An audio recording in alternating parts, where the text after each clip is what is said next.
So, welcome. Dr. Steve Walker here. Tonight we're going to talk a little bit about self-doubt and insecurity and how that affects people.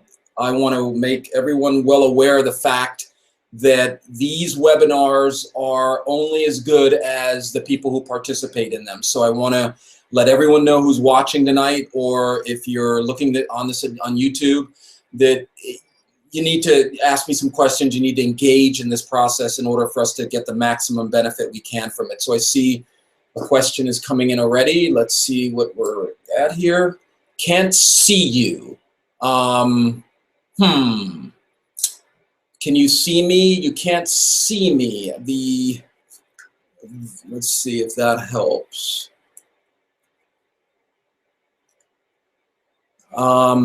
Can anyone else see me? Is there an issue with being able to see me tonight? I'm registering on my camera here that I'm broadcasting, so I will, let's see.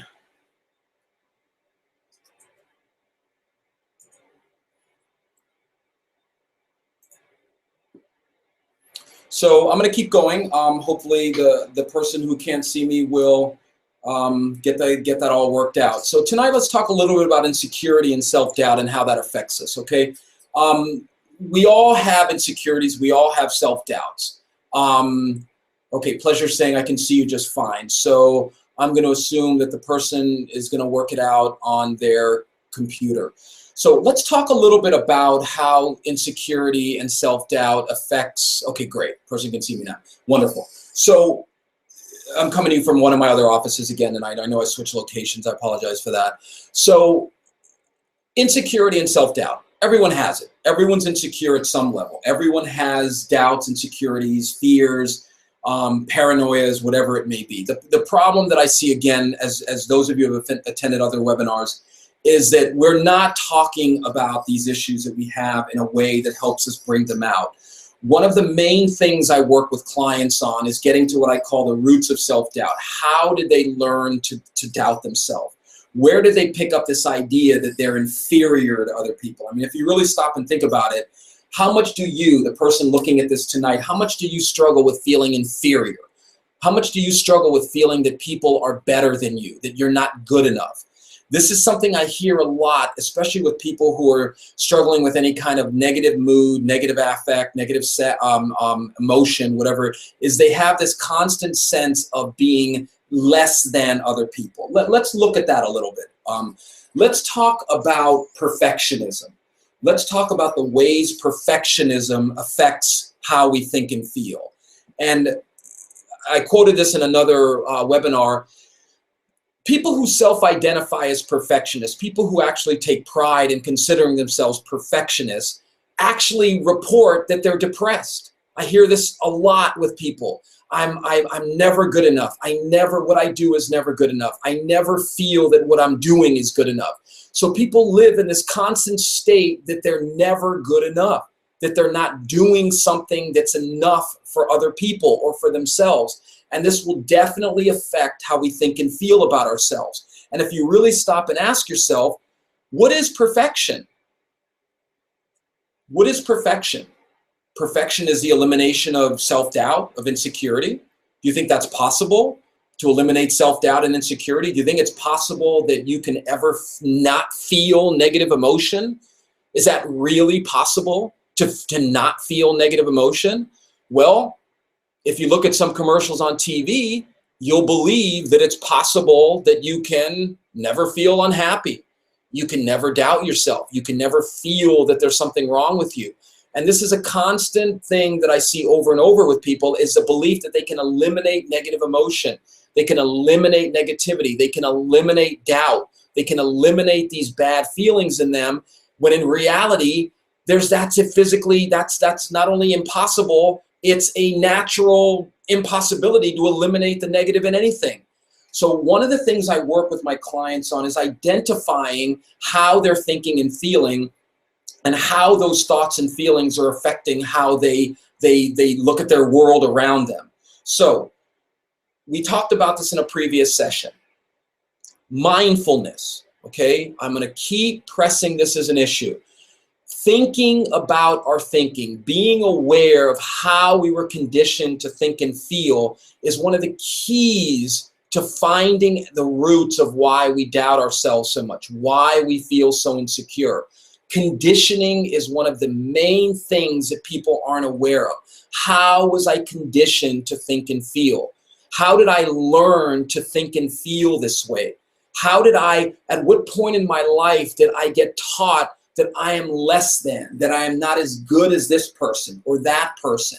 And these are the things that we need to spend some time talking out. Why do I keep emphasizing the importance of talking things out? Well, think about it for a second. What is served from holding things in? What is served from holding things inside of you to the point that it eats you away? I hear this a lot from people. I feel dead inside. I feel like there's no point in living. And people don't realize that a lot of what they're thinking and feeling is easily manageable by working on their thoughts and emotions. But again, what do we hit? That mental health stigma, this idea that there's something wrong with thinking and feeling the way I do. So take insecurity and self-doubt. What's the first thing an insecure person is going to think? I hate that I'm insecure. I hate that I'm like this. I shouldn't be like this. I shouldn't be insecure. I shouldn't be 50 years old and hating myself. I shouldn't be feeling this way about myself. Well, let me tell you guys something. Those of you who are watching this, and I'm waiting for questions, so feel free whenever you want. If you continue to tell yourself you shouldn't feel this way, then you're going to continue feeling this way. Okay? Imagine those of you who have kids out there or nephews or nieces, and they come up to you and they say, oh, I feel so bad or I feel so insecure. And you say to them, you shouldn't feel this way. You shouldn't feel that way. How are they going to feel? Well, it's the exact same thing with how we treat ourselves. And those of you who have watched some of the other webinars, you'll know self-hate, your relationship with you, is one of the most important relationships you can have. And I would venture to say it's the most, because when you feel doubt and insecurity in you and you hate it and you beat yourself up and you tell yourself it's pathetic that you feel this way, I guarantee you're going to feel worse. So one of the keys to working on self-doubt and insecurity is how you relate to yourself for feeling that way. And one of the things, I see the question, I'll get to it in a sec. One of the things I work with my clients on is talking out how they're thinking and feeling, where they learn to think and feel this way. So I'll pause here. We're going to take a question. So Christy's saying that no one loves me. The idea that they feel this constant state of unloved. They feel this state of being unloved. So if I was working with Christy, we would get into that. We would talk about, well, Christy, what does that feel like? How does that feel to be unloved? Where did you learn to be unloved? Do you get your self-esteem? Do you feel that because this person or that person doesn't love you, that you're unlovable? Is that what being unloved teaches you, that you're an unlovable person? Well, that would be one of the beliefs. That would be one of the things that we would work on. We would talk out. We would get into a dialogue of figuring out, well, wait a minute, why is it that I am allowing this person who isn't loving me to make me feel unloved? See, but this is something I'm not seeing enough people doing. We're not questioning why we feel the way we do. We're not questioning, why is it that I'm allowing my husband, my wife, my boss, my Starbucks person to make me feel bad about myself? Why am I allowing myself to do that? And you know what the answer is, guys? It's because you're doing it to you. You are projecting outwardly how you feel about yourself. If I hate myself, then I'm going to assume you hate me. If I hate that I have a bald head, I'm going to think, oh, she or he's judging me that way. We are projecting outwardly how we feel about ourselves. And one of the things I see a lot of people doing is they're reading self-help books, they're listening to charismatic speakers who are promising this and that. But the problem with that model, guys, is they are doing the talking. That's the problem. They are doing the talking. You need to do the talking. You need to talk this out. Remember the analogy. You go to a restaurant. You eat something bad for you. What happens? Your body wants to get it out of you. You decide, no, I don't want to get it out of me. I want to keep it in. How are you going to feel? You're going to feel better or worse? Well, of course you're going to feel worse. And guess what happens when we keep our negative thoughts and emotions inside of us? They fester. If you saw the webinar on emotional wounds, you know that's one of the best ways to infect an emotional wound is to keep it inside of you and not talk about it. So great question. Thank you, Christy. People don't, when they don't get loved, they immediately take that to mean there's something wrong with me. There's something, I'm unlovable. Okay? And that's one of the things we have to work on is treating ourselves the way we're treated by other people. So Pleasure is saying, isn't it correct that they have to have the willingness to change along with changing the thought process? Absolutely, Pleasure. Absolutely. Pleasure and I have been exchanging some emails and some dialogue, and I know Pleasure's in the field of trying to help people. Absolutely. One of the things that I try to help people do, Pleasure, is yes, you can't, what's the expression? You can lead a horse to water, but you can't make him drink. Absolutely, absolutely. But we as professionals, we as people, we need to help people cultivate motivation. We need to cultivate motivation in people. We have to help people find that motivation within. Am I saying we have to give it to them? No, absolutely not. But a lot of times when I'm working with a client who's unmotivated, the first thing I'm trying to help them do is develop some motivation, is develop some ability to feel that, you know what, it's possible that I can work on this stuff. It's possible that I can change, because people in many ways don't feel they can change. And one of the main things that prevents people from changing is belief. People don't question the belief that they can't change. There's a great book out there. I don't know if you guys have read it, but it's called The Power of Belief. And in this book, there's a scientist, he talks about, he studies belief and how belief affects people. And one of the things I've found working with people is that a person's belief is going to affect how they think and feel. If I believe, these webinars are a waste of time and they're not helping anybody and blah, blah, blah, odds are I'm not going to do any more. But in reality, my hope in anyone who stumbles across these webinars is to begin questioning their beliefs about how they think and feel. And if you remember from the previous seminars, cognitive behavioral psychology, one of the most empirically validated forms of therapy, believes in the ABCs of thinking. Activating event, something activates me, I start believing something about that activating event, and those beliefs have consequences in the form of feelings. We need to look at our beliefs and how our beliefs are affecting how we think and feel. Those of you who have joined me tonight who have taken time out of their day to think about this, I want you to think about one simple question. Where did I learn? How did I learn to relate to myself? How did I learn that I am inferior, that I am not as good as this person? Because what you're going to find is it was taught to you. You were not born hating yourself. You were not born doubting yourself.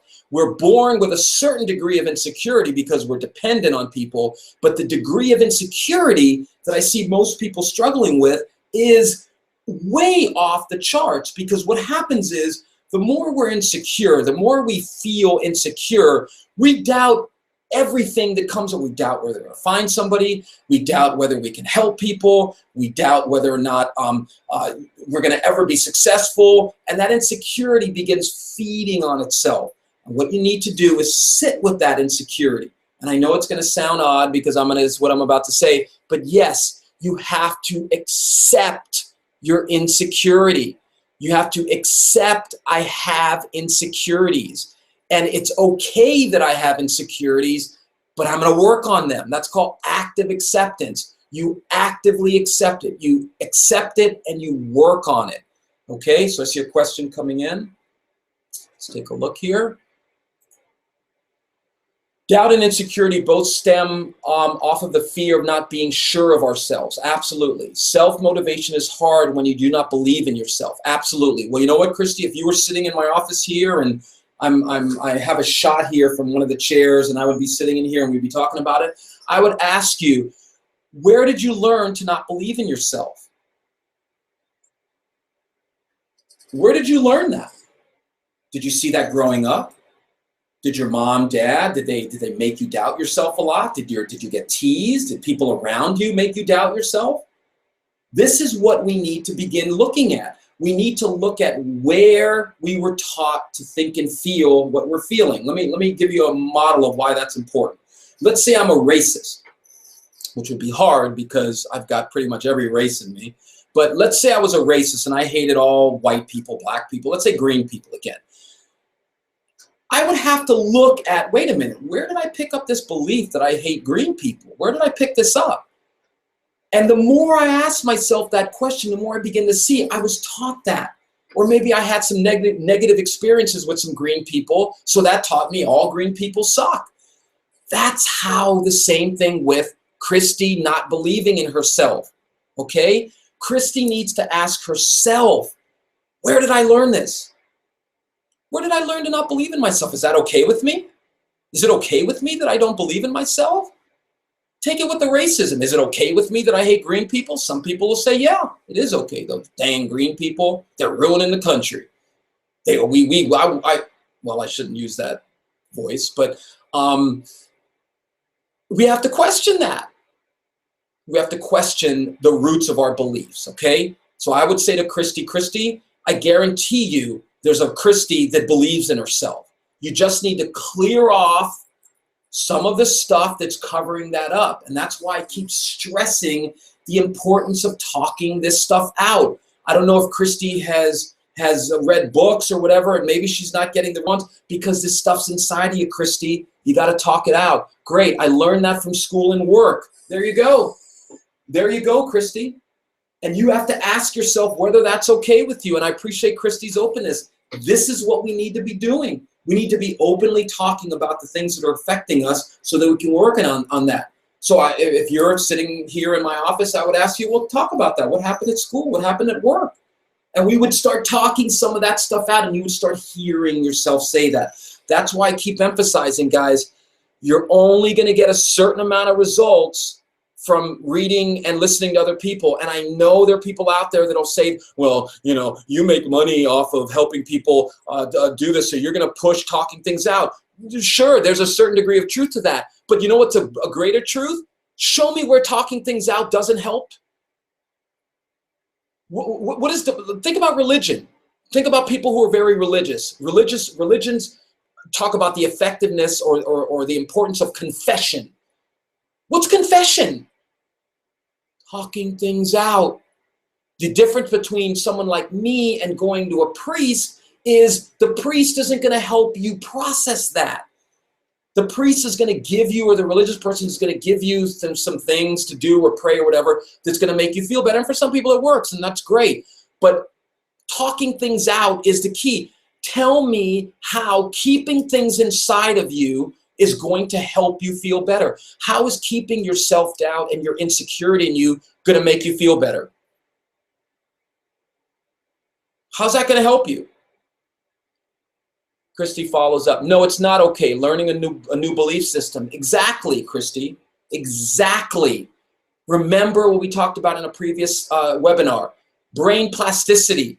Your brain is not hardwired. This is another myth. People say, I'm wired, I'm wired, I'm wired. Let's take the racist example. I'm hardwired to be a racist.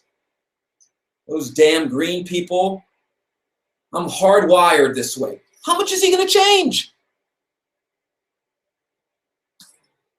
You're not hardwired, Christy. You're not hardwired. Anyone else listening to this?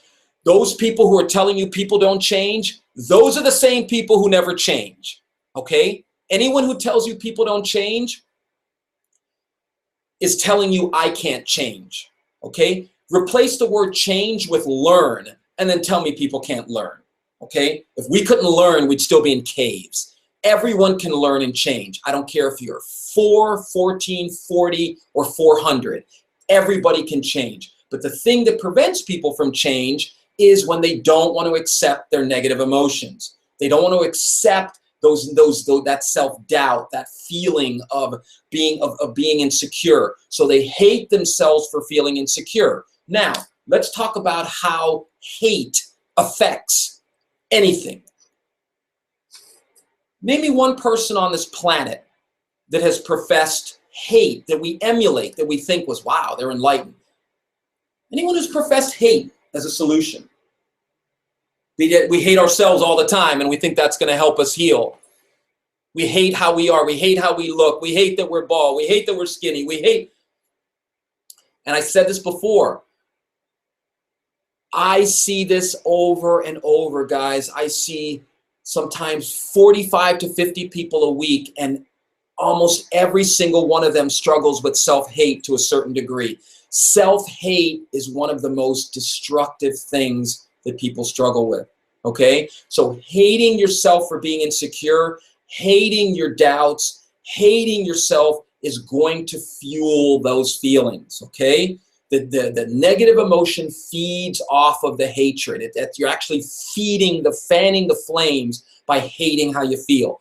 We need to go into acceptance. I'm not the first person. Hopefully I'm not going to be the last. It's talked about the power of acceptance. We have to accept how we feel and then work on it. That's active acceptance. Passive acceptance is I accept how I feel and that's just the way I am. Hey, that's just the way it is. Active acceptance is I accept it and I'm going to work on it. So I encourage everyone looking at this to begin actively working on their self-doubt and their insecurity by accepting it and slowly beginning to come to terms with it. And how do we come to terms with something? We talk it out, okay? Look, I said this before. President Obama, hate him or love him. We're not going to get into that debate.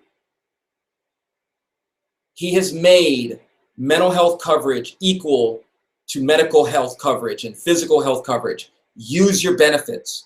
Use your benefits. The cost of therapy has come down, and I hate to use that word therapy because it's such a charged word. Call it talking it out, okay? Talking things out. Use your benefits to talk some things out with somebody who can help you, okay? And I'm gonna do a webinar at some point about some things to look for when you're looking for somebody to work with, some questions to ask them. And I'll give you just a few. One of them is, hey, how do you feel? What's your belief about how people change, how people learn?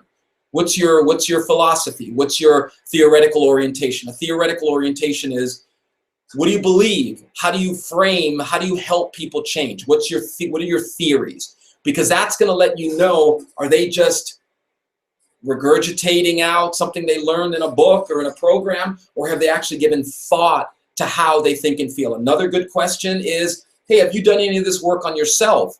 That's a great question, because what I found is a lot of people who are in this field have never done this work. And yes, if you're wondering, I have done this work. If you look at some of my previous webinars, I talk about some of the stuff I went through as a kid and some of the stuff I struggled with until I got into talking it out and began realizing, wow, so my low self-esteem, my insecurity, my negative feelings about myself are primarily based on what I learned from other people?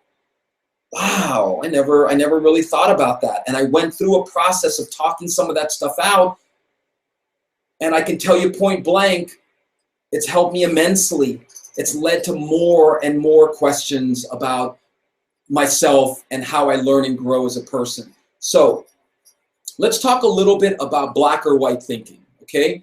One of the things I've noticed, again, that feeds self-doubt and insecurity is this black or white thinking, all or nothing thinking, meaning I'm this or I'm that. I'm Democrat, I'm Republican. I'm gay, straight. I'm black, white, whatever it is. We seem to believe that being this or that will help us. But let me show you why that's dangerous when it comes to insecurity and self-doubt. So let's take, again, me for example. And I use myself as an example a lot. Let's say I'm driving home tonight and I get angry at somebody who's texting or driving slow or whatever. I get a little impatient with them. So I could start saying to myself, oh man, you're such a phony, you're such a fake. Why are you, I mean, look at you. Here you are trying to help people and you're angry or you're doubting yourself or whatever. That's how black or white thinking works. I have to be perfect. I can never have any moments of of humanity. That's what I'm encouraging you guys to look at. How is black or white thinking affecting how I think and feel? How is black or white thinking affecting my ability to focus on what's good about me? Remember that question I asked in a post, or I asked in one of a previous seminar? If you woke up tomorrow and the world was filled with people exactly like you, would it be better or worse? And most people need to stop and think about that and realize it would actually be better, because they don't do the majority of things we see people doing in the world that's making it a worse planet.